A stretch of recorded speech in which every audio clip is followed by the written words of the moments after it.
second day of the revival meetings arranged here with much prayer. ఇక్కడ ఏర్పాటు చేయబడినటువంటి ఉజ్జీవ కూడికల్లో రెండవ దినం వరకు మనం వచ్చాము. I hope you are being revived. నేను నిరీక్షిస్తున్నాను మీరు ఉజ్జీవింపబడుతున్నారు It అని. should not be just a title for the convention, special meetings. ఈ ప్రత్యేకమైనటువంటి సభలకి ఒక పేరు కాదు ఉజ్జీవ As కూడిక. we listen to ministry after ministry, we should open our heart to hear God's word. పరిచర్య వెంబడి పరిచర్య జరుగుతూ ఉండగా మన హృదయాలను దేవుని వాక్యం కొరకై తెరవాలి. And we should be willing to change. మనం మార్పు పొందవలసిన వారం ఎట్లున్నాం. There should be transformation in our life. మన జీవితాల్లో రూపాంతరము కలగాలి. If there is no change, no use. అలాంటి మార్పు లేని యెడల ఇవి నిష్ప్రయోజనం. So let us be at the feet of the Lord with much prayer again. తిరిగి భారముతో దేవుని పాదాల యొద్ద చేరుదాం. The topic that we are considering is a very vast subject. మనం విశాలమైనటువంటి ఈ అంశాన్ని గురించి ఆలోచన చేస్తా ఉన్నాం. Actually, it will take at least 2 sessions to cover one message to the church. ఒక సంఘమునకు అందించిన సందేశాన్ని మనం ఆలోచించాలి అంటే 2 మీటింగుల్లో అది మనం తలపోయవలసి ఉంటుంది. We have very limited time, so I take one message or any session. మనకున్నటువంటి కొద్ది సమయాన్ని బట్టి ఒక్కొక్క కుడికలో ఒక్కొక్క సంఘమును గురించిన సందేశాన్ని తలపోస్తున్నాం. So sometimes I go fast and I don't touch certain things. అలాగూ మనం I go fast sometimes. చాలా Some things I don't touch at all. వేగంగా వెళ్ళవలసినందున నేను కొన్ని వాటి అంశాలను తాకడం లేదు. So if you have question, you can ask me freely. మీకు ఏదైనా ప్రశ్నలు ఉంటే or later. నాతో మీరు నిస్సందేహంగా కలిసి చెప్పవచ్చు. Okay, we feel free. ఈ విషయంలో మీరు ఎంతైనా స్వేచ్ఛగా ఉండవచ్చు. I have a special request to you. ప్రత్యేకమైన మనవి మీ పట్ల నాకు We are listening the beautiful music of led by this dear brother. ప్రియ సహోదరుని ద్వారా చక్కగా పాటలు పాడుతుండగా వాయిద్యాలు I వాయిస్తుంటారు. have a request to the believers, the entire congregation. సంపూర్ణమైనటువంటి ఈ కుడికకు చేరవచ్చిన సమూహానికి Will నా you వెనుక sing 2 stanzas of any song without any music? ఒక పాటలో 2 చరణాలు ఈ వాయిద్యాలు లేకుండా పాడడం. Chiranjeevi or somebody else will help us. Chiranjeevi గారి Suggest one song which we all know. You all know. మీరందరూ ఎరిగినటువంటి కీర్తన ఒక పాట, ఆ పాటలో 2 చరణాలు. Only 2 stanzas. 2 చరణాలు. Loudly. అవి కూడా బిగ్గరగా With all joy. అత్యధికమైన ఆనందంతో. Remember when one singing. ఒక పాట జ్ఞాపకం ఉంచుకోండి. When one person singing. ఒక వ్యక్తి పాట పాడుతుండగా He is rejoicing. ఆయన సంతోషిస్తున్నాడు. You are enjoying. మీరు కూడా ఆనందిస్తున్నారు. When we all sing, we all rejoice. మనమందరం కలిసి పాడితే మనం Heaven will enjoy. పరలోకములో కూడా ఆనందం కలుగుతుంది. Congregational singing is missing. సమూహంగా మనం పాట పాడాలి. We don't have congregation singing nowadays. ఈ దినాల్లో మనం సంఘం అంతా కూడి పాడే పాటలు లేవు. From our heart. హృదయంలో Lifting our voice. మన స్వరములను Let ఎత్తి us all sing together to God be the glory. దేవుని మహిమార్థమై సంఘం Hello, Chiranjeevi, will you help me? You understand my heart? You understand my heart? We discuss many things at home. In the room. Nelson గారి హృదయం, అందులో ఉన్న ఆలోచనలు అన్నీ కూడా చిరంజీవి గారికి So which is that song? ఎరుగును. కలిసి That everybody knows. Only 2 stanzas. Loudly, everybody. చేసేదము ఏకముగా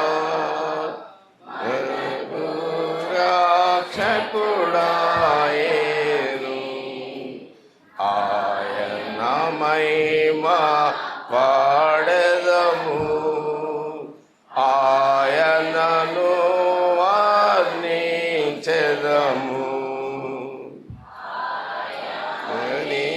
దేవుడు మనకు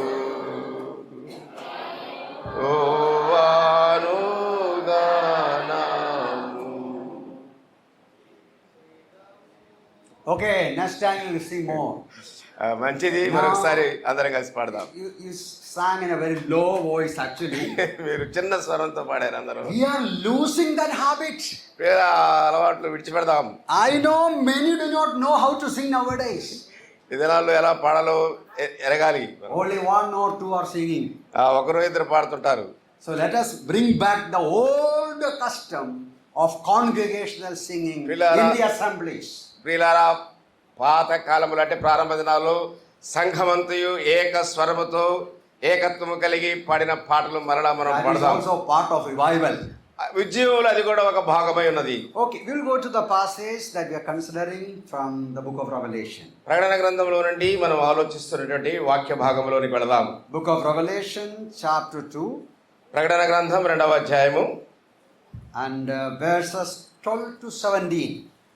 12వ వచనం నుండి 17 వరకు చదువుకుందాం. ప్రకటన గ్రంథం 2వ అధ్యాయము 12 నుండి. పెర్గములో ఉన్న సంఘపు దూతకు ఇలా వ్రాయుము. వాడి అయిన రెండంచులు గల ఖడ్గముల వాడు చెప్పు సంగతులు ఏమనగా, సాతాను సింహాసనం ఉన్న స్థలములో నీవు కాపురం ఉన్నావని నేను ఎరుగుదును. మరియు సాతాను కాపురం ఉన్న ఆ స్థలములో నా యందు విశ్వాసమై ఉండి నన్ను గూర్చి సాక్షి అయిన అంత్యపై అనువాడు మీ మధ్యను చంపబడిన దినములలో నీవు నా నామము గట్టిగా చేపట్టి నా యందలి విశ్వాసమును విసర్జింపలేదని నేను ఎరుగుదును. అయినను నేను నీ మీద కొన్ని తప్పిదములు మోపవలసి ఉన్నది. అవేమనగా, విగ్రహములకు బలి ఇచ్చిన వాటిని తినట్లను, జారత్వము చేయనట్లను, ఇశ్రాయేలులకు ఊరి విడుమని బాలాకునకు నేర్పిన బిలామును బోధన అనుసరించువారు నీలో ఉన్నారు. అటువలనే నీకులాయితుల బోధన అనుసరించువారును నీలో ఉన్నారు. కావున మారు మనస్సు పొందము.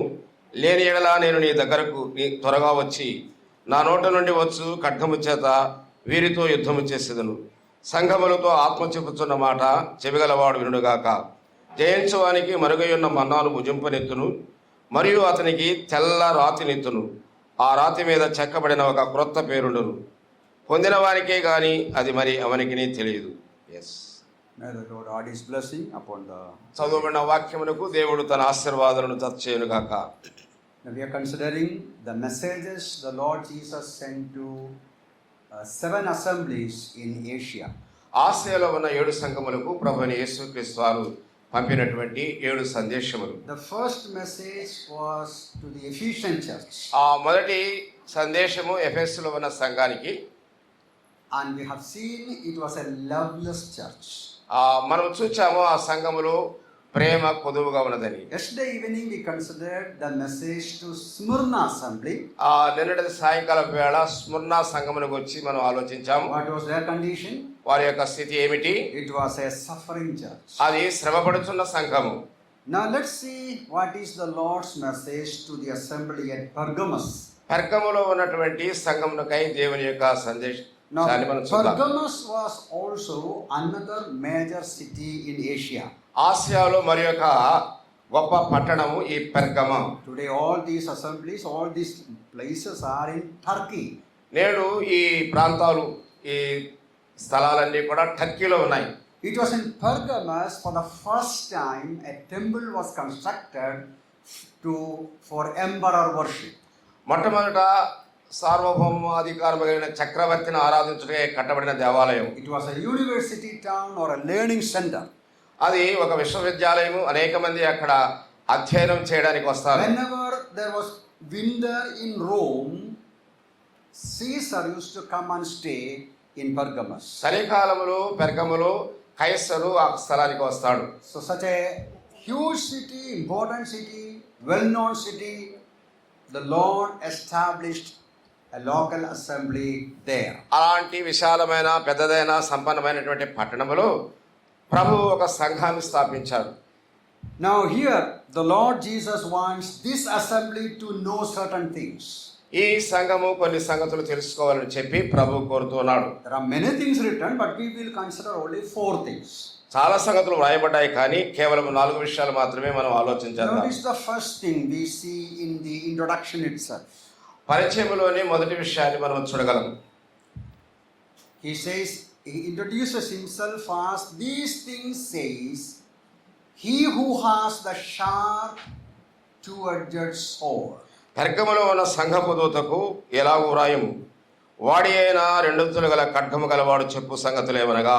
That means he is introducing himself, taking from the earlier revelation he gave to John in chapter 1. ఆ మొదటి అధ్యాయంలో అపోస్తలుని యోహానుకు ప్రభు ఇచ్చినటువంటి ఆ దర్శనంలో నుండి ఈ వచనము తీసుకుని వచ్చి ఆయన చెప్తూ See in ఉన్నాడు. verse 116 it is written, 1:16 వ్రాయబడి ఉన్నది. John saw him, John saw him, he had in his right hand 7 stars.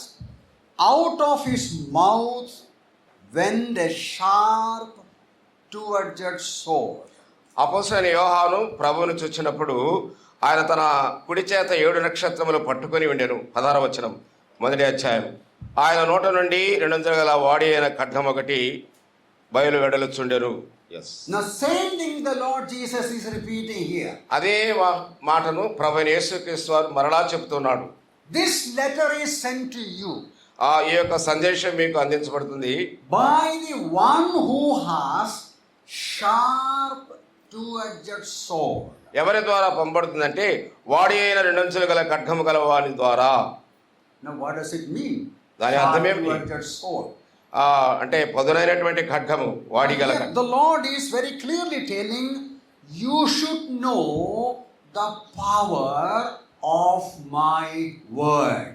మీరు నా వాక్యము యొక్క శక్తిని ఎరుగవలసిన వారై ఉన్నారని దానికి గుర్తుగా వాడి అయిన 2 అంచులు గల ఖడ్గమని చెప్తున్నాడు. In the Bible we know that there are many symbols used to describe the word of God. దేవుని వాక్యమును వర్ణించడానికి పరిశుద్ధ గ్రంథములో అనేకమైనటువంటి సూచనలు సూచికలు.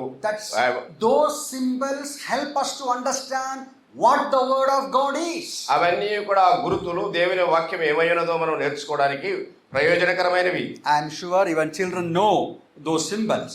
ఆ చిన్న పిల్లలు కూడా ఆ గుర్తులు తెలుసని నేను Are you నమ్ముతున్నాను. following?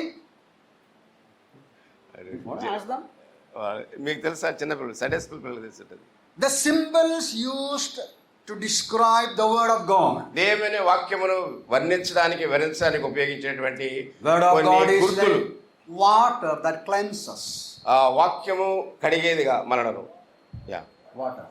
నీరు మనను శుభ్రపరిచేదిగా. The word of God is like food. అంత మాత్రమే కాదు దేవుని వాక్యము ఆహారముగా ఉన్నది. Milk, pure milk. అవి కల్మషం లేని పాలుగా And ఉన్నాయి. meat. మాంసముగా. Food nourishes us. మనను సంరక్షించేది, Strengthens us. మనం బలపరిచేది. So the word of God. అలాంటి దేవుని వాక్యము. Are you listening, bacha? Sitting close by. చిన్న పిల్లలు సండే స్కూల్ వాళ్ళకి చెప్పి ఉంటారు ఈ వాక్యము దాని. So there are many symbols used in the Bible. అలాగూ దేవుని వాక్యానికి పరిశుద్ధ గ్రంథములో అనేకమైనటువంటి help us to understand what the word of God is. ఎందుకు అలాగా అవన్నీ కూడా చెప్పబడ్డాయంటే మనం దేవుని వాక్యాన్ని చక్కగా అర్థం చేసుకోవడానికి. Cleansing us like water. ఆ నీటి వలె మనల్ని శుభ్రపరిచేది దేవుని వాక్యము. Nourishing us like food. ఆహారం వలె మనల్ని పోషించేది, సంరక్షించేది. Enlightening us. Directing us like light. మన కనులకు వెలుగు, ప్రకాశాన్ని కలిగించేది. And the word of God is also shown as seed. Seed, you know. అది మాత్రమే కాదు దేవుని వాక్యం విత్తనానికి కూడా పోల్చబడి చెప్పబడింది. Why seed? విత్తనాలు ఎందుకు? Seed means there is life inside the seed. విత్తనములో జీవం ఉన్నది, అందుకని వాక్యాన్ని విత్తనానికి పోల్చాడు. If you place the seed in the right place, in the right occasion, you will get a plant out of it. విత్తనాన్ని సరైన స్థలంలో సరైన కాలంలో నువ్వు విత్తితే అది మొక్కలాగా మొలుస్తుంది. Seed has life in itself. ఎందుకనగా ఆ విత్తనములోనే జీవం ఉన్నది. So the Bible. అటువలే దేవుని వాక్యము కూడా. The word of God. దేవుని వాక్యము. The Bible also is known as the mirror. You know, compared to a mirror. పరిశుద్ధ గ్రంథము అద్దమును పోలి ఉన్నదని చెప్పబడింది. When we open the Bible, మనం పరిశుద్ధ గ్రంథం తెరచినప్పుడు we open a mirror. మనం అద్దాన్ని తెరచినట్లుగా. Which will reflect ourselves. మనలను ప్రతిబింబింపచేసేది. Which will show our failures, our mistakes. మన తప్పిదాలు, మన పొరపాట్లు కూడా చూపించేది. Any other symbol? Lab, I already told you, light. Hammer, సుత్తి. yeah. Hammer. Jeremiah says that. ఇర్మియా చెప్తున్నాడు, ఈ వాక్యము అగ్ని వంటిది కాదా, సుత్తి వంటిది కాదా, బండలను పగలగొట్టే సుత్తి వంటిది I'm కాదా. not going to the references now. ఆ వాక్య వచనాలు నేను చెప్పడం లేదు. Jeremiah says, is not my word like fire నా మాటలు అగ్ని వంటివి కావా, and like a hammer that లేక breaks the బండలను rock? పగలగొట్టే సుత్తి వంటిది కాదా. Two things are mentioned there. అక్కడ రెండు విషయాలు పొందుపరచబడ్డాయి. Word of God is like hammer, ఆ దేవుని వాక్యం ఒక సుత్తి లాంటిదిగా ఉన్నది, breaking the hardest rock, ఆ బలమైనటువంటి బండలను బ్రద్దలు చేసేది, making it like powder. దాన్ని పొడి చేసేది. It's like fire. అది అగ్ని లాంటిది కూడా. It can purify any dirt. ఏ మురికినైనా కూడా అది ప్రక్షాళన చేస్తది. It will burn up the dross, ఆ యొక్క consume every evil thing. ఆ తుప్పును తినివేస్తుంది, దానికి క్రొత్త వెలుగు తీసుకొస్తుంది.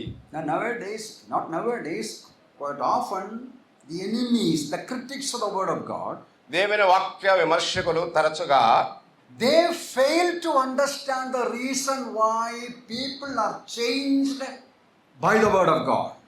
ప్రజలు దేవుని వాక్యము ద్వారా ఎలాగో మార్పు చెందబడ్డారో అన్న సంగతి వారికి అర్థం కావడం లేదు. Did you understand that?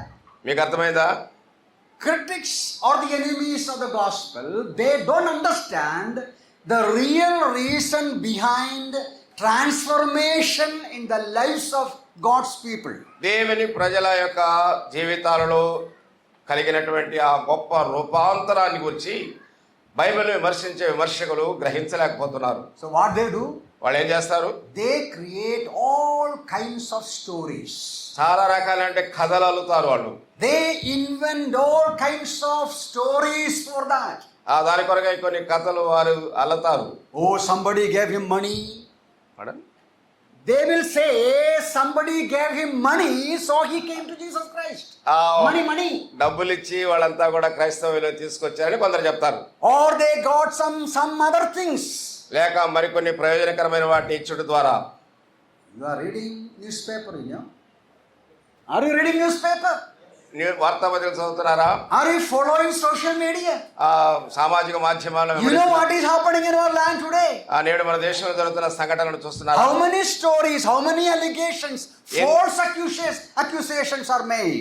క్రైస్తవుల మీద ఎన్ని కథలు, నానా రకాల ఆరోపణలు, నిందలు. Because they don't understand the reason why people are attracted to the Lord Jesus Christ.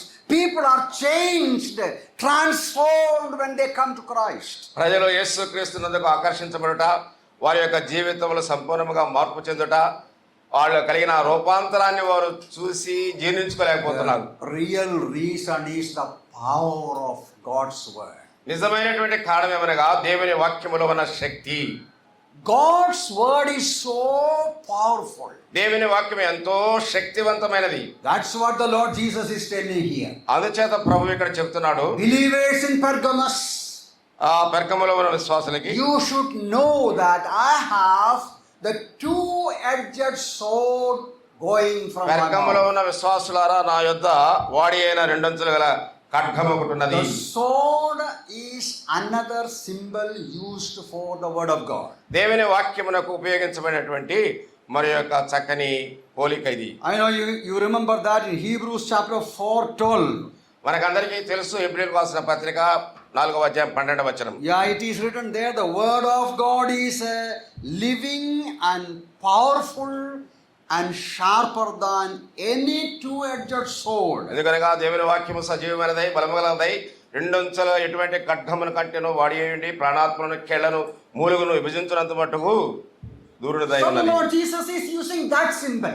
ప్రభువైన యేసుక్రీస్తు వారు ఆ యొక్క సింబల్ ని ఉపయోగిస్తున్న గుర్తుని, The word of God that goes out of my mouth. నా నోట నుండి వెలువడే వాక్యము, It is like a two-edged sword. అది రెండంచుల ఖడ్గమును పోలినదై ఉన్నది. You know two-edged sword? మీకు రెండంచుల ఖడ్గం తెలుసా? The significance of two-edged sword is found in same place, Hebrews 4:12. ఈ రెండంచుల ఖడ్గాన్ని గురించి హెబ్రీ 4:12లో మనం చూస్తాం. Piercing even to the division of soul and spirit and of joints and marrow. ప్రియులారా, దేవుని వాక్యం ప్రాణాత్మను మూలుగులను విభజించినంత మట్టుకు దూరనిదై ఉన్నది. Are you listening? వింటున్నారా? Are you able to follow? వెంబడిస్తున్నారా? Two-edged sword, what is the meaning? రెండంచుల ఖడ్గము అంటే అర్థం The ఏమిటి? significance of two-edged sword. ఆ రెండంచుల ఖడ్గము యొక్క రూపం ఏమిటి? It has two edges. దానికి రెండు అంచులున్నాయి. If you put that sword inside, it goes inside. అలాగో రెండంచుల ఖడ్గాన్ని నువ్వు లోపలికి పెడితే అది Then లోపలికి you turn it, అది అలా తిప్పబడుతుంది. then you bring it out. ఆ తర్వాత దాన్ని వెలుపలికి తీస్తే So whatever was inside, it will come out. దాని లోపల ఏది ఉందో అదంతా కూడా బయటకు వస్తుంది. It goes inside. అది లోపలికి వెళుతుంది. That's what Hebrew writer says. అదే హెబ్రీ గ్రంథకర్త చెప్పేది. The word of God is like two-edged sword. దేవుని వాక్యము రెండంచుల ఖడ్గము Goes inside the heart of man. మానవుని యొక్క హృదయంలోనికి చొచ్చుకుని పోయేది. Now you may be wondering, మీకు ఆశ్చర్యం కలగవచ్చు. some of us, మనలో in కొందరికి our assemblies, ఈ సంఘాల్లో there are certain people. కొంతమంది వ్యక్తులు ఉన్నారు. They are here for the last many years. వారు చాలా చాలా సంవత్సరాలుగా సంఘాల్లో ఉన్నారు. They ఇక్కడ do hear the word of God. దేవుని వాక్యం ఆలకిస్తూనే But it ఉన్నారు. goes from there. ఆ చెవులు ఈ చెవులు It doesn't go inside. ఎంత మాత్రం కూడా లోపలికి వెళ్ళడం లేదు. Then you may ask, then where is the two-edged sword? ఎక్కడ రెండంచుల ఖడ్గము పని? It is not going into the heart. ఆ హృదయాంతరంలోకి వెళ్ళడం లేదు. What is the reason? దీనికి కారణం ఏమిటి? I heard some little child was praying. చిన్న బిడ్డ ప్రార్థించడం నేను విన్నాను. Child is praying, Lord, you come down 1 foot. ప్రభువా ఒక అడుగు కిందకి దిగిరమ్మని ఆ చిన్న Lord, బిడ్డ you come down 1 foot. ప్రభువా ఒక అడుగు కిందకి దిగిరమ్మని ప్రార్థన So చేస్తాను. the mother or father asked, what are you praying? Lord, you come down 1 foot. అమ్మా నాన్న అడిగి ఏంట్రా నువ్వు ప్రార్థన చేసేది? ప్రభువా ఒక అడుగు కింద పెట్టమని. Our papa knows the Lord Jesus in the herd. నానా నా తలంపు ఏమిటో దేవునికి తెలుసు. So I was telling Lord, you come to his heart. Go inside his heart.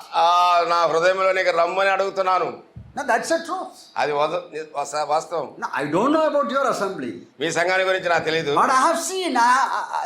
I'm also part of a local church. నేను కూడా ఒక స్థానిక సంఘంలో పాలిభాగస్తుడిని. I'm visiting many other local assemblies. అనేక స్థానిక సంఘాలను దర్శిస్తుంటాను. There are people. అలాంటి వ్యక్తులు ఉన్నారు. Now if you are such a person, ఒకవేళ నువ్వే ఆ వ్యక్తి అయితే listening to God's word నువ్వు దేవుని వాక్యం for ఆలకిస్తూ many years, అనేక సంవత్సరాలుగా no వింటున్నావు. change. మార్పు లేదు. The reason is in the book of Hebrews itself, you read that. దానికి కారణము హెబ్రీ 4:12లో మనం We చదవాలి. have to listen to God's word by faith. విశ్వాసం ద్వారా దేవుని వాక్యమును మనం వినవలసిన వారమైన. There are many people who read the Bible. చాలా మంది బైబిల్ గ్రంథం చదివేవాడు ఉన్నారు. Mahatma Gandhi read the Bible many times. Mahatma Gandhi గారు కూడా బైబిల్ చదివారు. But he never got saved. Born again experience. అతను ఎంత మాత్రం కూడా రక్షించబడినవాడు కాదు. So in order to benefit the word of God, దేవుని వాక్యం ద్వారా ప్రయోజనం పొందాలి we అంటే have to listen to God's word with prayer, ప్రార్థనాపూర్వకంగా దేవుని మాటలు With ఆలకించాలి. faith. విశ్వాసముతో We need to pray, Lord, you speak to me. ప్రభువా నీవు నాతో మాట్లాడమని Let ప్రార్థించాలి. the word of God go into my heart. దేవుని వాక్యం దేవుని వాక్యము నా హృదయాంతరంగంలోకి చొచ్చుకుపోయేట్లుగా చెయ్యి. Let it bring out all the hidden things which are there.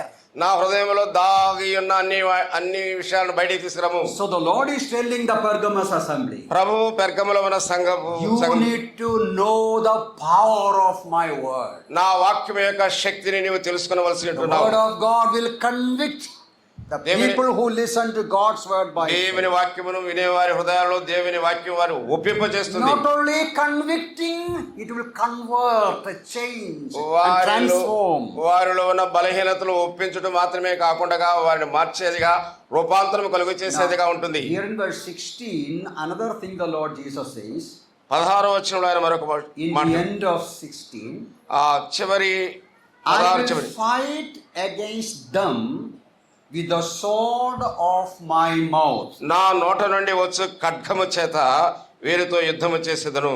The Lord says, using the same word ప్రభు అదే వచనం ఉపయోగిస్తూ or the same sword, లేక అదే అదే I will attack you. I will fight against you. అదే ఖడ్గముతో నేను నీతో యుద్ధము చేసేదను. Did you understand that? అర్థం చేసుకున్నారా? The word of God will convict a person. ఒక వ్యక్తిని దేవుని వాక్యం ఒప్పించేది మాత్రమే కాక, The word of God will convert a ఒక person. వ్యక్తిని మార్పు చేసేది మాత్రమే కాక, The word of God will condemn a person. ఆ ఒక వ్యక్తిని కూడా అది ఖండించేదిగా ఉంటుంది, Judge a person. ఆ తీర్పు తీర్చేదిగా ఉన్నది. That's why some people, they don't like the word of God. అందుచేత చాలా మందికి దేవుని వాక్యం అంటే ఇష్టం ఉండదు. And I know there are some listeners, I don't know about you. మీ సంగతి నాకు తెలియదు కానీ కొన్ని స్థలాల్లో ఉంటున్నాను. As soon as the meeting is over, కూడిక అయిపోయిన వెంటనే or after some time, he spoke against me. ఆ ప్రసంగికుడు నాకు విరోధంగా మాట్లాడాడు.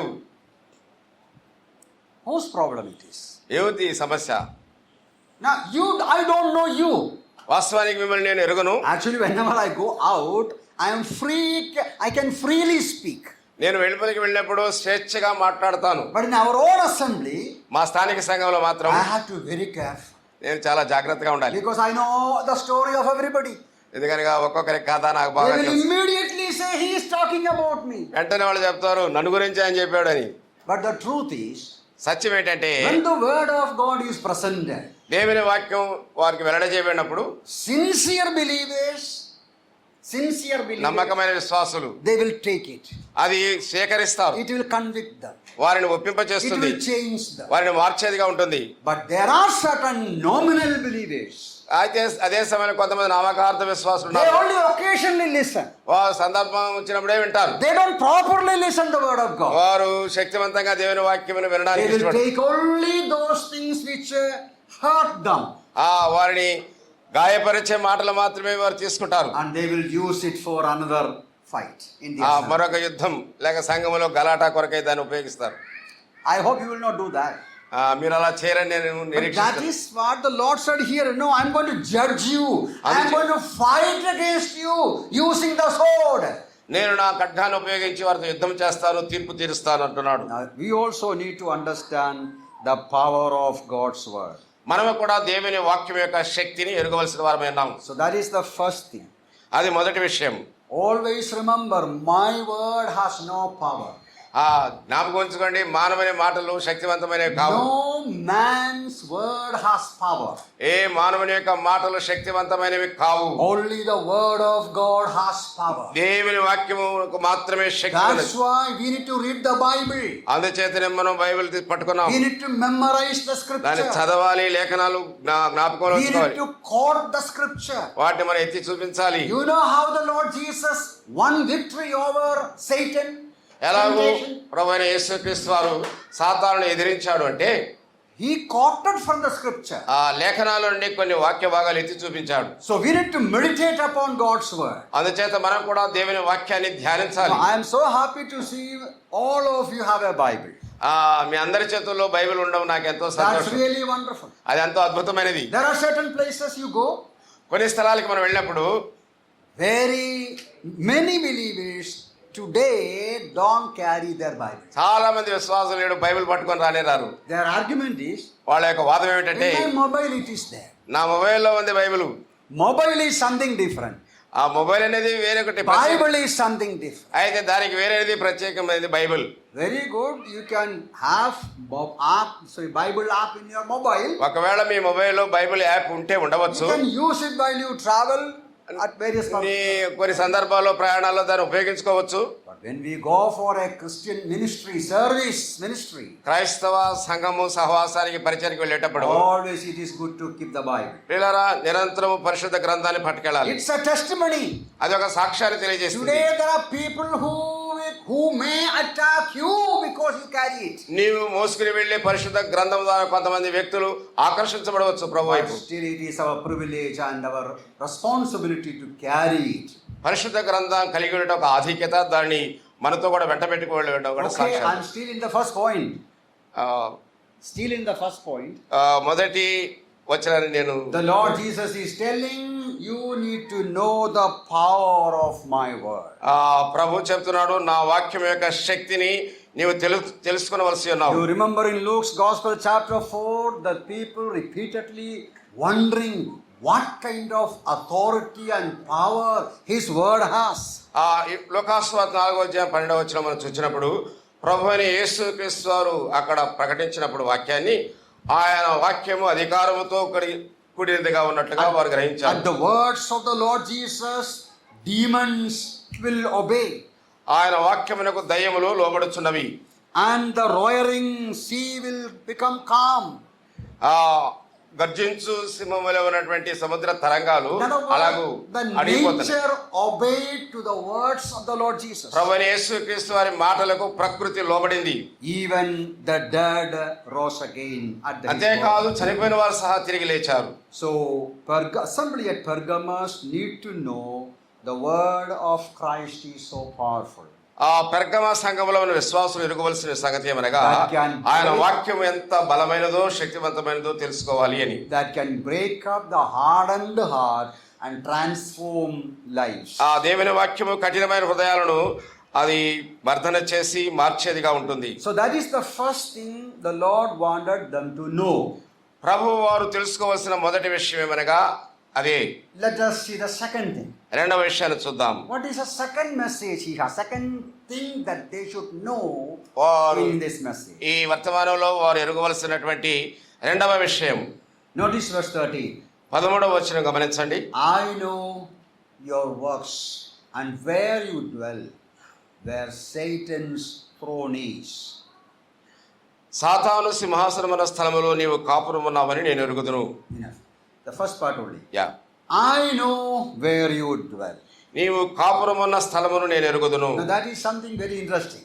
అది కూడా ఆసక్తికరమైన విషయం. Notice what is written there. అక్కడ ఏం రాయబడినది? Where Satan's throne is. సాతాను సింహాసనమున్న స్థలము. The second thing they should know is his awareness of their circumstances. రెండవది వారు ఉన్నటువంటి స్థలములో వారు కలిగి ఉండవలసినటువంటి జాగ్రత్త. Awareness of their circumstances. వారు ఉన్నటువంటి పరిస్థితుల్లో వారు ఎంత జాగ్రత్త కలిగి ఉండాలో జ్ఞాపకం He చేయబడింది. takes a note of the background in which they are living. నేడు మనము నివసించుతున్నటువంటి ఈ కాలంలో ఉన్న పరిస్థితులను ఉద్దేశించి కూడా He says, I know you dwell where Satan dwells. సాతాను సింహాసనమున స్థలములో నీవు కాపురం ఉన్నావని నేను ఎరుగుదును. Now why Satan had a throne in Pergamos? ఎందుకు పెర్గమ సంఘములో సాతాను సింహాసనం ఉన్నది? Not Pergamos assembly, Pergamos city. పెర్గమ పట్టణములో. Notice carefully. జాగ్రత్తగా. In the city of Pergamos, Satan established a palace. పెర్గమ పట్టణములో సాతాను ఒక సింహాసనాన్ని తన కొరకై ఏర్పరచుకున్నది. That's what mentioned very clearly, you know. అది చాలా తేటగా తెలియచేయబడింది. The question is, why is it necessary? Why is it necessary? ఎందుకు అది అవసరము? Yeah. Yeah, listening? Yeah. Properly? Communication problem? No. Speed. Yeah, speed. Okay, I should go slow. Okay, the question, what is the reason why Satan had to establish a throne in Pergamos? ఎందుచేత పెర్గమ పట్టణంలో సాతాను తన కొరకై ఒక సింహాసనాన్ని ఏర్పాటు చేసుకున్నాడు? Satan is not omnipotent. He is not everywhere, omnipresent. ఆ సాతాను సర్వాంతర్యామి కాదు. Our God is omnipresent, you know. He is everywhere. ఆయన ప్రతి స్థలములో ఉండేవాడు. His power is he's omnipotent, omniscient. He knows everything. ఆయన సర్వజ్ఞుడు, సర్వాంతర్యామి, సర్వశక్తి గలవాడు. But Satan is not so. అయితే అపవాది అలాంటి వాడు కాడు. So time to time he establishes his headquarter in various places. అందువల్ల ఏ సమయానికి ఏ స్థలములో తన యొక్క ముఖ్య పట్టణం ఉండాలో సాతాను అక్కడ ఏర్పాటు చేసుకుంటాడు. In those days his headquarter was in Pergamos. ఆ దినాల్లో సాతాను యొక్క ముఖ్య పట్టణము పెర్గమ. From there he worked. అక్కడ నుంచి పనిచేస్తా ఉన్నాడు. Through his agents.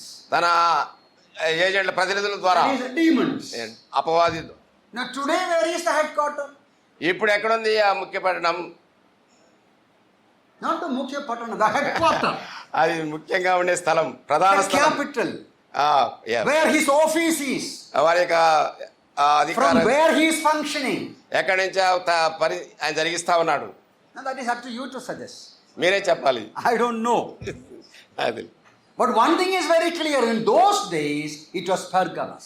అయితే ఒకటి మాత్రం స్పష్టంగా ఉంది, ఆ దినాల్లో పెర్గములో సాతాను సింహాసనం ఏర్పాటు Not చేసుకున్నాడు. only about the place, the Lord Jesus says, I know it was in Pergamos, Antipas, my faithful believer, had to die.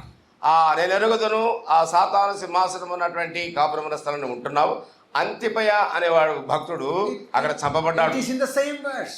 అదే వచనంలో మనం చూస్తాం. So my point is, the Lord says, I know your background.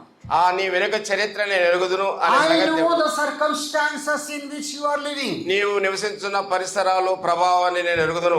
I know what kind of experience you had in that city. ఆ పెర్గమ పట్టణంలో అనుభవించేటువంటి అనుభవాలను కూడా నేను ఎరుగుదును. Satan has his headquarters there. ఆ సాతానికి తనకు ప్రధానమైనటువంటి He has పట్టణం. already killed my faithful believer Antipas. నా యందు విశ్వాసం ఇచ్చినటువంటి అంతిప అనేటువంటి వ్యక్తిని చంపాడు. The point is, ఆ పాయింట్ ఏమనగా ముఖ్య the విషయం, Lord is telling, I am aware of your situation. నీ స్థితిగతులు నేను ఎరిగిన వాడునై ఉన్నాను.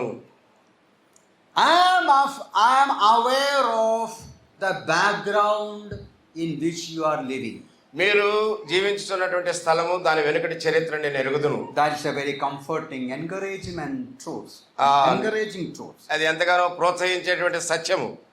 When we evaluate people, మనము ప్రజలని అంచనా we వేసినప్పుడు don't consider their background. వాళ్ళ యొక్క వెనుకటి చరిత్ర గురించి ఆలోచించము. We judge the people because of their words or actions. వారి యొక్క మాటలను బట్టి, వారి యొక్క చర్యను బట్టి మనం తీర్పు తీరుస్తాం. We don't consider their physical or mental or social status. వారి యొక్క మానసికమైన, భౌతికమైన, సామాజికమైన స్థితిని మనం ఎంత మాత్రం లెక్కించము. What made him to say that? ఏమి చేసింది అతను అలా చెప్పడానికి? What made her to do that? ఎందుకు అతను అలా చేశాడు?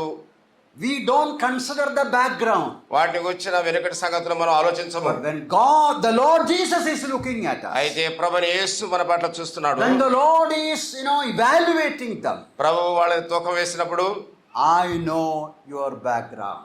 మీ వెనుకటి చరిత్ర నేను ఎరుగుదును. He is considering the situation in which we are living. నేడు మనం జీవించున్నటువంటి పరిస్థితులను దేవుడు చక్కగా ఎరిగిన వాడై ఉన్నాడు. That shows how much concerned he is. అది మన పట్ల ఆయన కలిగిన శ్రద్ధను కనుపరిచేదిగా ఉన్నది. Now the third thing in the same verse, అదే వచనంలో మూడవ విషయం, he says in 13, 13వ వచనంలో చెప్తున్నాడు, it is written there, you hold fast to my name and did not deny my faith.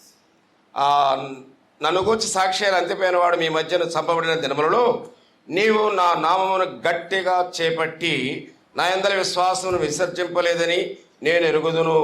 You hold fast to my name. నా నామమును గట్టిగా చేపట్టావు. That means his appreciation for their firm stand. వారు స్థిరమైన నిలకడను గురించి ఆయన వారిని అభినందిస్తున్నాడు. Now lot of things to consider, of course, from that verse. ఆ వచనం మీద మనం ఆలోచించగలిగిన అనేక విషయాలు ఉన్నవి. We will try to consider little bit at least. కనీసం కొన్నైనా మనం ఆలోచించేద్దాం. Hold fast to my name means what? నా నామమును గట్టిగా చేపట్టుట Means the name of Christ is referring to all that Christ is. ఆ క్రీస్తు అనే నామము ఆయనే అన్ని అయి ఉన్నాడు అనే దాన్ని తెలియజేస్తుంది. There are many false teachers in those days, even today. ఆ దినాల్లో నేడు కూడా అనేక మంది తప్పుడు బోధకులు ఉన్నారు. They denied the humanity of Christ. యేసు క్రీస్తు యొక్క మానవత్వాన్ని వారు They, త్రోసివేస్తారు. Satan, others denied the deity of Christ. యేసు క్రీస్తు యొక్క దైవత్వాన్ని కూడా వాళ్ళు త్రోసివేస్తారు. So many wrong teachings against Christ. క్రీస్తుకు విరోధముగా అనేక బోధలు ఉన్నాయి, తప్పుడు బోధలు. But the assembly at Pergamos, అయితే పెర్గములో ఉన్న సంఘము they stood firm for the truth of the word of God related to the person of Christ. దేవుని వాక్యము యేసు క్రీస్తు ప్రభువు చెందిన విషయంలో ఆయన నామమును వారు గట్టిగా, ఆ సత్యాన్ని గట్టిగా చేపట్టి ఉన్నారు. His name, ఆయన నామము, in his name alone salvation possible. ఈ నామములోనే మనం రక్షణ పొందవలను అని. In His name alone we can pray to the Father.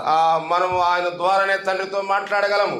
In His name alone actually Satan trembles. ఆయన నామముగానే అపవాది గడగడ వణకగలడు.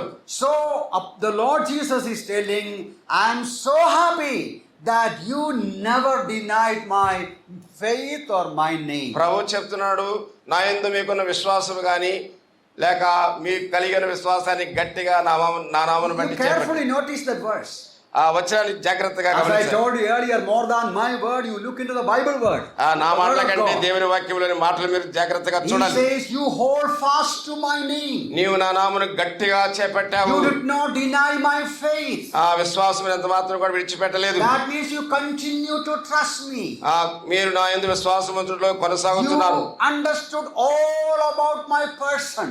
నా వ్యక్తిత్వాన్ని గురించి సంపూర్ణంగా మీరు గ్రహించిన వారై ఉన్నారు. Then he also add there, ఆయన మరొకటి జత చేస్తున్నాడు. even in the days in which Antipas was my faithful martyr who was killed. మీరు ఎలాంటి పరిస్థితుల్లో నా నామాన్ని గట్టిగా పట్టారు, విశ్వాసాన్ని విసర్జింపకుండా ఉన్నారు అంటే అంతిప అనే భక్తుడు చనిపోయిన దినాలలో They stood for the word of God. వారు ప్రభు కొరకై వాక్యము కొరకై నిలబడ్డారు గట్టిగా. Even though one of them had to give his life. అందుకొరకై వారిలో ఒకడు తన ప్రాణాన్ని ప్రభు కొరకై ఇచ్చాడు. Antipas was not willing to compromise. అంతిపై ఈ విషయాలు ఎంత మాత్రం కూడా వాళ్ళతో ఏకం కావడానికి ఇష్టపడలేదు. And he was burned to death. ఆయనను కాల్చి చంపివేశారు. Even then, the ఆయనను assembly at Pergamos stood with the word of God. ఆయనను సంఘం ఏమాత్రం కలవరపడకుండా ఆ ప్రభు నామాన్ని గట్టిగా చేపట్టి విశ్వాసాన్ని ఎంత మాత్రం కూడా విడిచిపెట్టిన వారు కాదు. That's a lesson for us also. అది మనకు కూడా ఒక పాఠమే. As I repeatedly refer, నేను సారిసారికి చెప్తున్నాను, the time is coming ఒక కాలం for వచ్చుచున్నది. us to say, వారు చెప్పాలి, in Christ alone salvation, Yes. Christ alone we can have forgiveness of sins. ఈ నామంలోనే మనం రక్షణ పొందవాలని కానీ అంతే ఆ నామంలోనే మనకు పాపక్షమాపణ కూడా ఉన్నది. We will have to publicly, testify our loyalty to Christ, the Lord Jesus Christ. అంత మాత్రమే కాకుండా బహిరంగ స్థలాల్లో ప్రభు పట్ల మనం విశ్వాసం కలిగిన వారముగా సాక్షార్థమై ఉండాలి. Sometimes it may cost our life. కొన్ని పర్యాయాలు అది మన ప్రాణ త్యాగానికి కూడా దారితీస్తుంది. Assembly at Pergamos stood firm for the faith. విశ్వాసమును గట్టిగా చేపట్టిన పెర్గమ విశ్వాసులు అక్కడ. Today also we need to continue the same. మనం కూడా నేడు అలాంటి గట్టి విశ్వాసం కలిగిన వారంగా ఉండాలి. There are certain people, 10 మంది వ్యక్తులు ఉన్నారు. they will say, why you are disturbed about such doctrine teachings. ఎందుకు నీవు దేవుని వాక్యం బోధించే విషయంలో ఈ సిద్ధాంత పరమైన సంగతులు బోధించి They will criticize. He is a very narrow-minded man. ఆయన అంటాడు, నీ సంకుచిత స్వభావముతో చెప్తున్నావు. He is very strict. ఆయన చాలా స్ట్రిక్ట్ గట్టిగా ఉంటాడు సత్య విషయంలో. They want us to be loose. ఈ దినాల్లో చాలా మంది అలాంటి గట్టితనం They want లేకుండా us to compromise. అన్నిటితో వారు సమాధాన They పడాలంటారు. want us to copy what is going on around the world. లోకంలో జరుగుతున్నటువంటి వాటిని అనుసరించి సాగిపోవాలనుకుంటున్నారు. That is happening already in the assemblies. నేడు కూడా మన సంఘాలు అలాంటివి జరుగుతున్నాయి. But the Lord Jesus will say, I appreciate you. You stood with me.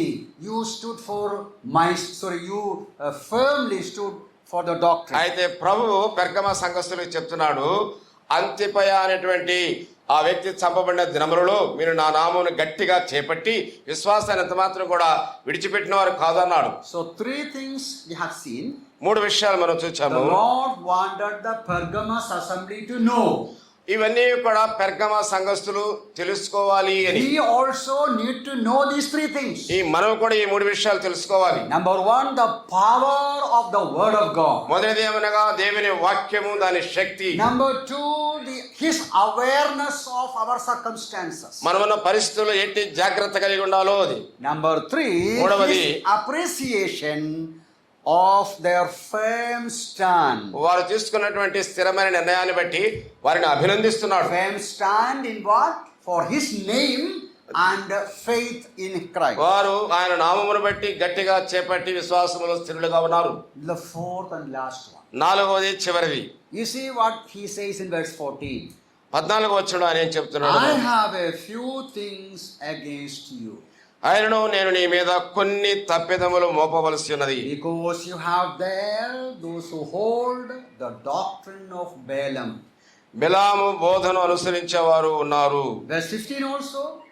16వ వచనంలో You also have those who hold the doctrine of Nicolaitans. 15వ వచనం అటువలనే నీకులాయితుల బోధను అనుసరించేవారు వారును నీలో ఉన్నారు. In the end of 15 it is written, which thing I hate. 18లో మనం చూస్తాము వాటిని నేను ఎంతగానో అసహ్యించుకుంటున్నానని. Now the summary of verse 14 and 15. 14, 15 వచనాలు. So the summary of verse 14 and 15. వీటిని క్లుప్తీకరించి చెప్పడం. I have something against you. నీ మీద కొన్ని తప్పిదములు మోపవలసి ఉన్నాను. Earlier he appreciated them. అంతకు ముందే వారిని అభినందించాడు. But he says something is there which I don't like. నాకు ఇష్టము కానివి కొన్ని ఉన్నవి అని. I am against you. దాని విషయంలో వ్యతిరేకంగా ఉన్నాను. Always remember to whom he is addressing these messages. నిరంతరము ఈ వర్తమానం ఎవరికి ఆయన చెబుతున్నాడు అనేది గుర్తుంచుకోవాలి. To the angel of the church. పెర్గమ సంఘములో ఉన్న దూతకు చెప్తున్నాడు. All these letters to each angel of each church. ఈ 7 సంఘాల్లో 7 దూతలకు వ్రాయబడినటువంటి మాటలు. We have seen who is the angel. దూత ఎవరో మనం చూచాము. Angel is a representative of the assembly. స్థానిక సంఘ ప్రతినిధి. One of the elders of the assembly. లేకంటే ఆ సంఘ పెద్దలలో ఒకరు. So to the elders he is telling. పెద్దలకు ఆయన చెప్తున్నాడు. I am against you. నీ మీద నాకు వ్యతిరేకత ఉన్నది. What is the reason? కారణం ఏమిటి? So there his point is his anger against indiscipline. అక్కడ క్రమశిక్షణ లేని విషయంలో ఆయన కోపాన్ని వెల్లడి చేస్తున్నాడు. What is the reason why he is angry? ఎందుకు ఆయన అలా కోపం కలిగి ఉన్నాడు? It is written, you have certain people in your church who hold the doctrine of Balaam. ఎందుకనగా మీ సంఘములో కొంతమంది బిలాము బోధను అనుసరించే వారు ఉన్నారు. We'll come there later. Verse 15. 15వ వచనానికి వద్దాం. Again says, you have certain people there who hold the doctrine of Nicolaitans. తర్వాత చెప్తున్నాడు అంత మాత్రమే కాదు మీ సంఘములో నీకులాయితుల బోధన అనుసరించే వారు కూడా ఉన్నారు. So two kinds of wrong doctrine. 2 రకాలైనటువంటి తప్పుడు సిద్ధాంతాలు కలిగి ఉన్నారు. You allow people in the assembly. ఈ స్థానిక సంఘములో వాటిని అనుమతించావు. To hold wrong teaching, wrong doctrine. తప్పుడు సిద్ధాంతాలు పట్టుకోవడానికి గట్టిగా. This is exactly that happened to in 1 Corinthians 5. I'm not reading that now. వాస్తవానికి ఇది కొరింథీయులకు రాసిన మొదటి పత్రిక 5వ అధ్యాయంలో జరిగిన If you విషయం. have time, you can read that. చదువుతాను. 1 Corinthians 5. No need to go now. That is exactly happened to Corinthians in 1 Corinthians 5.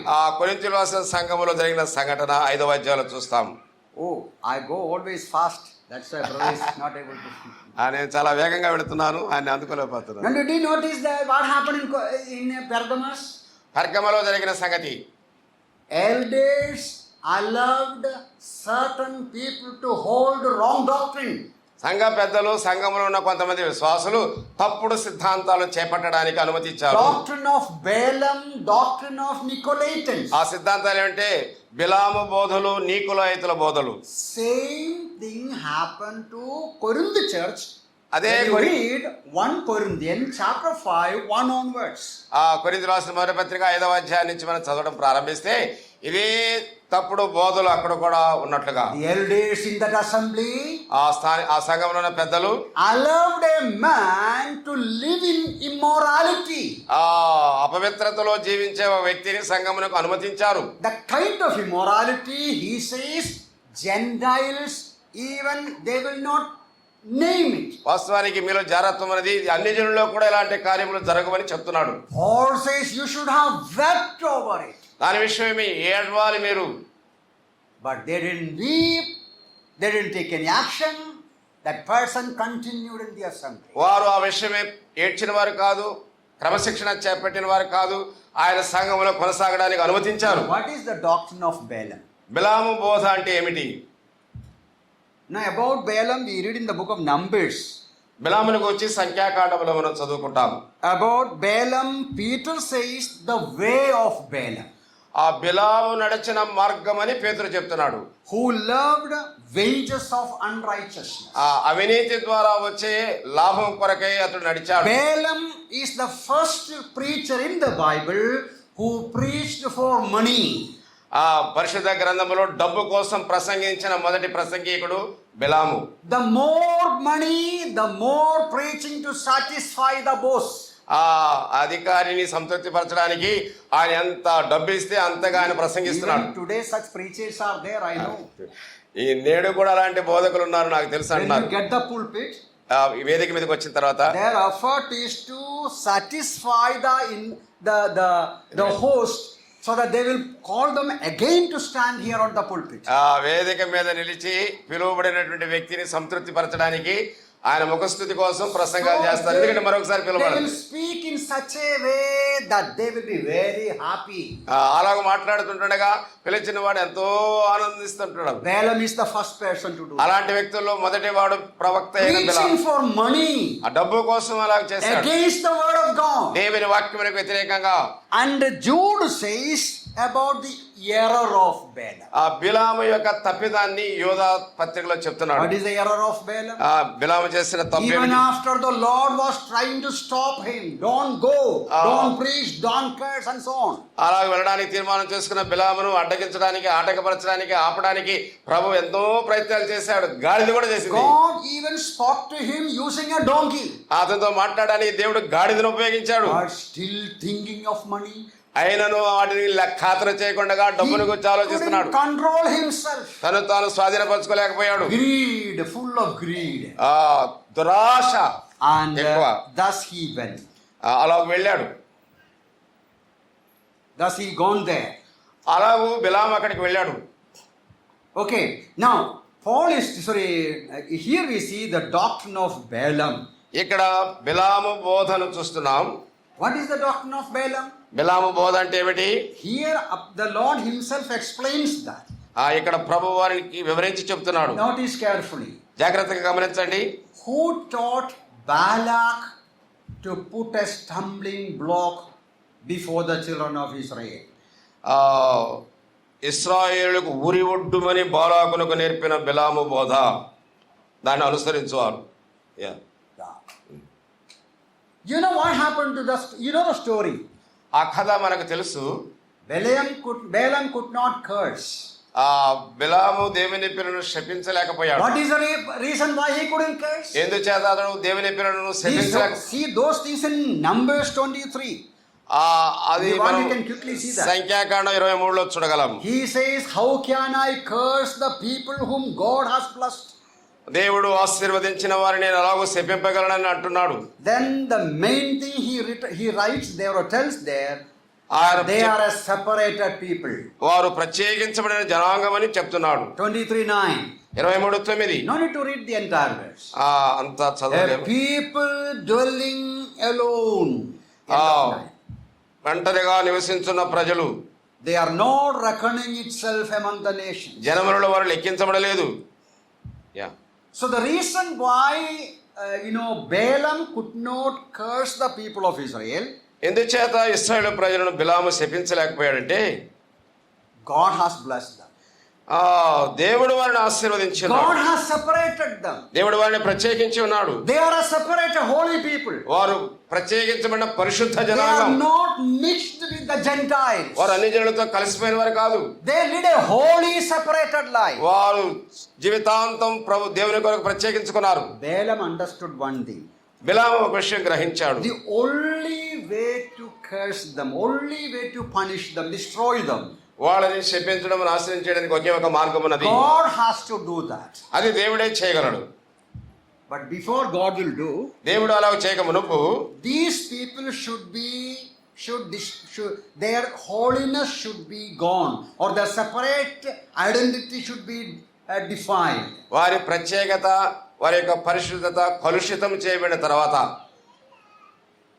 He understood that. అది గ్రహించాడు. Are you following? మీకు My అర్థమవుతుందా? time is up. I'm going to conclude. నేను ముగించబోతున్నాను. Balaam understood God alone can destroy the people of Israel. ఇశ్రాయేలు దేవుడు మాత్రమే నాశనం చేయగలడని బిలాము అర్థం చేసుకున్నాడు. Balaam tried to curse, he couldn't curse. వాళ్ళని శపించాలని ప్రయత్నించాడు, శపించలేకపోయాడు. What he did? Before going away, ఆ మార్గములో వెళ్ళక మునుపు he whispered in the ears of Balak ఆ బాలాకు చెవులలో చెప్పాడు, what you should do. ఏం చేయాలి? You send Moabites women in the camp of the Israelites. మోయాబు స్త్రీలను ఇశ్రాయేలు పాళెములోనికి పంపించుము. That is written in verse 14. No need to read down. 14వ వచనంలో మనం చదవగలం. You send those women. ఆ స్త్రీలను మీరు పంపండి అని. Let them invite the youngsters of Israelites. ఇశ్రాయేలులోని యవనస్తులను వారు ఆకర్షించేటట్లుగా For food. ఆహారం కొరకు, For play. ఆడటానికి, And to enjoy the time. కొంత సమయం వారంతా కలిసి ఆనందించడానికి. You know the consequences. దాని యొక్క ఫలితాన్ని మీరు ఎరుగుతారు కదా. How many died, you know? ఎంతమంది చనిపోయారో తెలుసు కదా. People of Israel committed evil with the Moabites women. మోయాబు స్త్రీలతో ఇశ్రాయేలు చేసిన పాపమును బట్టి Immorality happened. అపవిత్రత వారి మధ్య Idol worship happened. విగ్రహారాధన. They destroyed their separate identity. వారికి ప్రత్యేకంగా ఉన్న గుర్తింపును They తామే పాడు abandoned చేసుకున్నారు. their pilgrim character. వారి యాత్రా జీవితమును కూడా కోల్పోయారు. Compromise. వారితో వారు సమాధాన పడ్డారు. 24,000 died. 24,000 మంది చనిపోయారు. It should be a warning to us. అది మనకు కూడా ఒక హెచ్చరిక. That's what the Lord Jesus is reminding the Pergamos assembly. అందుచేతనే ప్రభువు యేసుక్రీస్తు వారు పెర్గములో ఉన్న వారికి Elders of Pergamos assembly, పెర్గములో ఉన్న పెద్దలారా, you are not maintaining separation. మీలో ప్రత్యేకత లేదు. You are not carefully seeing the lives of people of God. దేవుని పిల్లల జీవితాలను జాగ్రత్తగా మీరు పరిశీలించడం లేదు. You allow certain people to follow the doctrine of Balaam. ఆ బిలాము బోధన అనుసరించడానికి వారిలో కొంతమందిని మీరు అనుమతిస్తున్నారు. And this doctrine of compromise. అది వారితో మనం ఏకమవుట. Enjoying this life, enjoying that life. ఈ జీవితం అనుభవించుట, ఆ జీవితం అనుభవించుట. Marrying anybody from any background. ఎవరైనా ఎటువంటి చరిత్ర గలవారైనా రావచ్చు అన్నట్టుగా. No care for holiness. పరిశుద్ధత విషయంలో ఏమాత్రం జాగ్రత్త లేదు. I don't know about your assembly. మిమ్మల్ని గురించి నాకైతే తెలియదు. But I know about our assemblies in Kerala. కేరళలో ఉన్న మా సంఘాల గురించి నేను ఎరుగుదును. The assemblies there are called in Malayalam Verpadka. మలయాళంలో ప్రత్యేకించబడిన జనాంగం అని పిలువబడతారు. Separated people. ప్రత్యేకించబడిన వారు. That is the way people call them. ఆ విధంగా పిలుస్తారు అక్కడ. Because in those days, you know, forefathers, when they came out of the nominal Christian background, పూర్వకాలంలో మా పితరులు నామకార్థ క్రైస్తవ సంఘాల నుంచి జీవితాల నుంచి they had a వెళ్ళిపోయారు. very unique identity. ఒక ప్రత్యేకమైన అద్వితీయమైన గుర్తింపు They పొందిన వారు. are not following their practices. ఎంత మాత్రం కూడా ఇతరుల యొక్క ఆచారాన్ని అనుభవించేవారు జరిగించేవారు కాదు. Anybody can find out followers of the assemblies. అందుచేత ఎవరైనా ఆ వ్యక్తిని కనుగొంటే ఇతడు సంఘమును అనుసరించేవాడు. They don't do like us. వాళ్ళు మనలాగా చేయరు. They don't follow our culture, our pattern. మన యొక్క మాదిరి, మన యొక్క సంస్కృతిని వారు వెంబడించేవారు కాదు. And today, నేడు the third, fourth generation, ఈ 3-4 తరాల వారు slowly taking back what the forefathers forsook. పితరులు విడిచిపెట్టిన వాటన్నిటినీ వారు తిరిగి మరలా సంఘంలో తీసుకొస్తున్నారు. I don't know about you, మిమ్మల్ని గురించి నాకు తెలియదు. but you personally sit with me and explain many things throughout the world, how God's people are compromising, abandoning the separate identity. పిల్లరా, దేవుడు మన లోకములో నుండి ప్రత్యేకించగా ఆయన కొరకైన జనాంగముగా నేడు మనం ఎలాగో లోకస్తులతో కలిసిపోయి లేక లోకంలో ఉన్నటువంటి ఆ సంఘాలు ఆ భిన్నమైన బోధనను సంఘంలో అనుమతిస్తూ వారితో కలిసిపోతున్నాం. I am against you. నేను ఆ విషయంలో వ్యతిరేకంగా ఉన్నాను. One more thing the Lord says in verse 15. 15వ వచనంలో మరొక విషయం There are చెప్తారు. somebody who hold the doctrine of Nicolaitans. అటువలనే వీళ్ళు కొంతమంది నీకులాయల బోధన అనుసరించేవారు. This thing I hate. దీనిని నేను వ్యతిరేకించుతున్నాను. In 2:6 also same thing we find. 2:6లో కూడా అదే చెప్పాడు. In Ephesian assembly. ఎఫెసీ సంఘంలో You hate the deeds of the Nicolaitans. నీకులాయతుల క్రియలు నీవు ద్వేషించుచున్నావు. Which I hate. అది నేను కూడా ద్వేషిస్తున్నాను. Ephesian assembly elders hated what Christ hated. క్రీస్తు ద్వేషించిన వాటిని ఎఫెసు సంఘ పెద్దలు కూడా ద్వేషించారు. But Pergamos assembly elders allowed permitted what Christ hated. క్రీస్తు వ్యతిరేకించినటువంటి ఆ నీకులాయితుల బోధను పెర్గమ సంఘ పెద్దలు తమ సంఘంలోనికి అనుమతించారు, కొనసాగించేటట్లుగా వారికి అవకాశం Now, ఇచ్చారు. what is the meaning of doctrine of Nicolaitans? నీకులాయితుల బోధ అంటే ఏమిటి? Bible teachers, they say that is speaking about dominating the people. ఆ బైబిల్ పండితులు చెప్తారు ప్రజల మీద ఆధిపత్యం అధికారం చలాయించేవాడు అని. Among us, we all are brethren. You know that. మనమంతా సహోదరులము. We don't have one pastor or one priest controlling the local assembly. మనకు ఒక పాస్టర్ గారు, ఒక యాజకుడు మనందరినీ కూడా ఆయన అధీనంలో ఉంచుకునేవాడు లేడు. All our brothers and sisters in Christ. మనం క్రీస్తునందు సహోదరులము సహోదరులము. Of course, God has raised up elders దేవుడు తానే మనలో కొందరిని పెద్దలుగా లేపాడు, to shepherd the flock. ఆ సంఘమును ఆ మందను మేపడానికి. Not one person. ఒక వ్యక్తి కాదు, More than 2, 3, more 5. 2, 3, 4, 5 మంది కూడా సంఖ్య. Plurality of eldership. ఆ పెద్దలకు ఉండవలసిన యోగ్యత More than one person leading the church. ఒక వ్యక్తి సంఘాన్ని నడిపించేటట్లుగా. But in some other, nominal churches, నామకార్థ సంఘాలలో clergy laity system. వాళ్ళకి ఒక క్రమం ఉన్నది. One individual dominating the church. ఒక వ్యక్తి సంఘాన్ని అంతటిని కూడా ఆయన స్వాధీనంలో తీసుకుని అధికారం చలాయిస్తాడు. Doctrine of Nicolaitans. అదే నీకులాయితుల బోధ. Lord says, I hate that. ప్రభు చెప్తున్నాను, అట్టి దానిని నేను ద్వేషిస్తున్నాను. But you allow in Pergamos. నీవు పెర్గములో ఉన్న సంఘస్థులు దాన్ని Ephesians did not allow. ఎఫెసీ సంఘస్థులు దాన్ని అనుమతించలేదు. Even today it can happen. నేడు కూడా అలాంటివి జరగవచ్చు. One person ఒక వ్యక్తి as controlling the local assembly. స్థానిక సంఘాన్ని తన స్వాధీనంలో ఉంచుకోవడం. So the main point I'm concluding here, నేను ఇక్కడ ముగిస్తున్నాను. the ప్రాముఖ్యమైన Lord says, ప్రభు చెప్తున్నాడు, I'm against you because you allow things that I hate. నేను ద్వేషించే క్రియలను నీవు సంఘములో అనుమతించుతున్నావు కనుక నేను ద్వేషిస్తున్నాను. There is indiscipline in your church. నీ సంఘములో క్రమశిక్షణ రాహిత్యం There is ఉన్నది. no order in your church. సంఘములో ఒక క్రమము లేదు. We need to love what Christ loves.